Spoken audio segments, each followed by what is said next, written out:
सुनहरी मछली। एक हरे भरे जंगल के बीचों बीच एक तालाब था।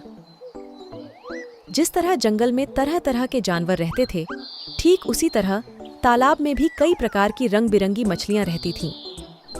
उनमें से एक मछली थी सुनहरी। सुनहरे रंग की वजह से सब उसे सुनहरी ही कहते थे। सुनहरी को तालाब के नीले नीले पानी में मजे से तैरना बड़ा पसंद था। वो लहरों के साथ लहराती थी और मछलियों के साथ मचलती थी। हमेशा बड़ी खुश रहती थी वो।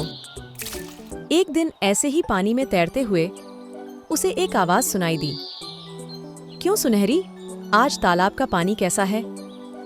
उसने मुड़कर देखा तो उसे पेड़ की डाली पर बैठा एक बंदर दिखाई दिया, जो पानी के सतह पर झुककर उससे बात कर रहा था।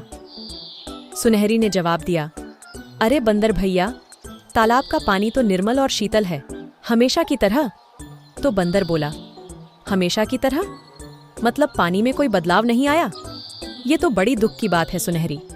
यहाँ पानी के बाहर तुम्हारी तरह सुनहरी धूप खिली है। उस धूप में अपने आप को सेंकने का मजा ही कुछ और है। अगर तुम भी धूप के मजे लेना चाहती हो तो आओ, पेड़ पर चढ़कर मेरे साथ इस डाली पर आकर बैठ जाओ। उसकी बात सुनकर सुनहरी मायूस होकर बोली, कैसे आऊं बंदर भैया, मुझे तो पेड़ पर चढ़ना नहीं आता। तो बंदर बोला, क्या तुम्हें पेड़ पर चढ़ना नहीं आता?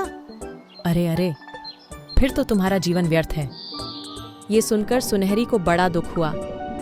उसने बंदर की बात को दिल से लगा लिया। उसे सच में ऐसा लगने लगा कि उसका जीवन व्यर्थ है। उस दिन से वो दुख में डूबी डूबी रहने लगी।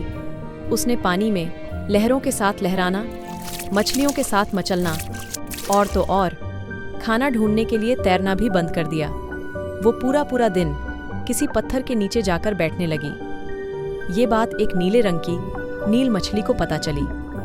वो सुनहरी के पास गई और उसे इस बर्ताव का कारण पूछा। सुनहरी ने बंदर के साथ हुआ सारा किस्सा उसे सुनाया तो नील मछली हंसने लगी। सुनहरी उसकी हंसी से चौंक गई और उसने पूछा, इसमें हंसने जैसी क्या बात है? तो नील मछली बोली, अगर वो बंदर सोचता है कि तुम पेड़ पर चढ़ने में सक्षम नहीं हो, इसका मतलब तुम्हारा जीवन व्यर्थ है। तो बंदर का भी जीवन बेकार ही है, क्योंकि वो तुम्हारी तरह 24 घंटे पानी के नीचे रहकर मजे से तैर नहीं सकता। ये सुनकर सुनहरी को अचानक से एहसास हुआ कि यह कितना बड़ा उपहार है कि उसमें पानी के नीचे जीवित रहने और मजे उठाते हुए तैरने की क्षमता है, जो बंदर को कभी नहीं मिल सकती।